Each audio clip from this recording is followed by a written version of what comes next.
શું ખરેખર ટુકડે ટુકડે થવાની કગાર પર છે? એક તરફ સિંધથી બલુચિસ્તાન સુધી અલગાવના નારા તો બીજી તરફ નવા પ્રાંતો બનાવવાની માંગ અને હવે સામે આવી રહી છે પાકિસ્તાનની એવી તસવીર જે તેના આર્થિક સંકટની ગંભીરતા બતાવી રહી છે। સવાલ એ છે કે શું પાકિસ્તાનની મુશ્કેલી માત્ર સત્તાની છે કે પછી હવે દેશના નકશા પર સંકટના વાદળો ઘેરાઈ રહ્યા છે? આખી કહાની ચોંકાવનારા આંકડા અને દાવાઓ સાથે।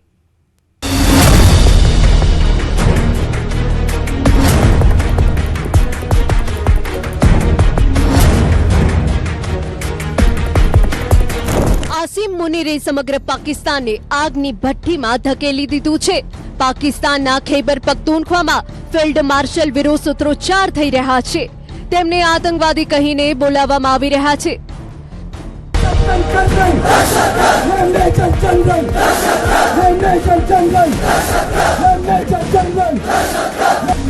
શું પાકિસ્તાન 4 નહીં પરંતુ 6 ટુકડાઓમાં વહેંચાવા જઈ રહ્યું છે? બલુચિસ્તાન બાદ શું સિંધમાં પણ ફરી એકવાર આઝાદીની ચળવળ ભડકી રહી છે?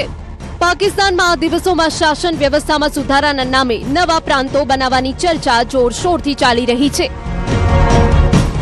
તાજેતરમાં જ પાકિસ્તાનના ગૃહમંત્રી મોહસિન નકવીએ કહ્યું હતું કે વર્તમાન સિસ્ટમ ધરાશાયી થઈ ચૂકી છે અને નવા પ્રાંતો બનાવવાના મુદ્દે ગંભીરતાથી વિચાર થવો જોઈએ। પાકિસ્તાનની એક રાજકીય પાર્ટી MQMP એટલે કે મુત્તાહિદા કોમી મૂવમેન્ટ પાકિસ્તાને 16 ઓગસ્ટે ગ્રાન્ડ નેશનલ ડાયલોગ શરૂ કરવાની જાહેરાત કરી હતી। પાર્ટીએ કહ્યું હતું કે હાલના વિસ્તારો ભાષાકીય અને વહીવટી ધોરણે યોગ્ય રીતે બનાવવામાં આવ્યા નથી। અનેક પ્રસ્તાવોમાં પંજાબને 3 ભાગમાં વહેંચવાની અને ખૈબર પખ્તૂનખ્વાને 2 ભાગમાં કરવાની વાતો થઈ રહી છે અને આ જ કારણે પાકિસ્તાન 4 નહીં પરંતુ 6 ટુકડાઓમાં વહેંચાઈ શકે તેવી અટકળો લગાવવામાં આવી રહી છે। બીજી તરફ સિંધની સડકો અને ચોક પર એક અલગ જ તસવીર જોવા મળી રહી છે, જ્યાં એક તરફ અલગાવવાદી સંગઠનો કાળા ઝંડા અને બેનરો સાથે રસ્તા પર ઉતર્યા છે તો બીજી તરફ સિંધની સત્તાધારી શક્તિઓ સ્પષ્ટ સંદેશ આપી રહી છે કે પ્રાંતનું વિભાજન સહન કરવામાં આવશે નહીં। મુખ્યમંત્રી મુરાદ અલી શાહે ફરી કહ્યું છે કે સિંધ વિધાનસભા અગાઉ પણ સર્વસંમતિથી ઠરાવ પસાર કરી ચૂકી છે।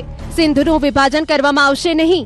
18 ઓગસ્ટે સિંધના મંત્રી સઈદ ગનીએ પણ વધુ કડક વલણ અપનાવ્યું અને કહ્યું કે સિંધમાં બીજો પ્રાંત બનશે નહીં। હું આ વાત લેખિતમાં આપવા તૈયાર છું।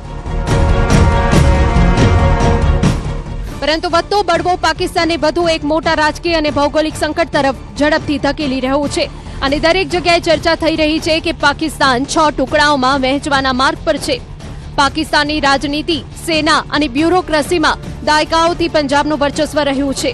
દેશની 50%થી વધુ વસ્તી પંજાબમાં છે, પરંતુ આરોપ છે કે 80%થી વધુ સૈન્ય અધિકારીઓ, મોટા બ્યુરોક્રેટ્સ અને સત્તાના કેન્દ્રો આ જ પ્રાંતમાંથી આવે છે।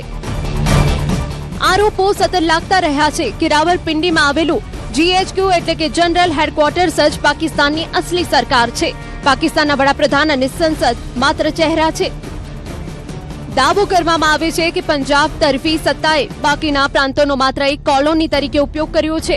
અન્ય પ્રાંતોના માત્ર સંસાધનો લૂંટ્યા છે અને તેમને ગુલામી તથા બારૂદી સુરંગો વચ્ચે જીવન જીવવા માટે છોડી દીધા છે અને આ જ બાબતને પાકિસ્તાનના તૂટવાનું સૌથી મોટું કારણ ગણવામાં આવી રહ્યું છે। બલુચિસ્તાન બળવાની સૌથી મોટી આગ અહીં લાગી છે। બલુચ લોકો વર્ષોથી કહી રહ્યા છે કે તેમનો ગેસ, સોનું અને ગ્વાદર પોર્ટ પંજાબ લૂંટી રહ્યું છે, જ્યારે બલુચ લોકો ભૂખ અને ગરીબીમાં જીવી રહ્યા છે। ખૈબર પખ્તૂનખ્વા અફઘાનિસ્તાનની સરહદ સાથે જોડાયેલા પ્રાંતમાં TTPનો કબજો અને પાકિસ્તાની સેના વિરુદ્ધ ગુસ્સો ચરમસીમાએ છે। સિંધુ દેશની માંગ ફરી તેજ થઈ ગઈ છે અને સિંધના લોકો કરાચી સાથે સાવ કે માતા જેવો વર્તન કરવાનો આરોપ લગાવી રહ્યા છે।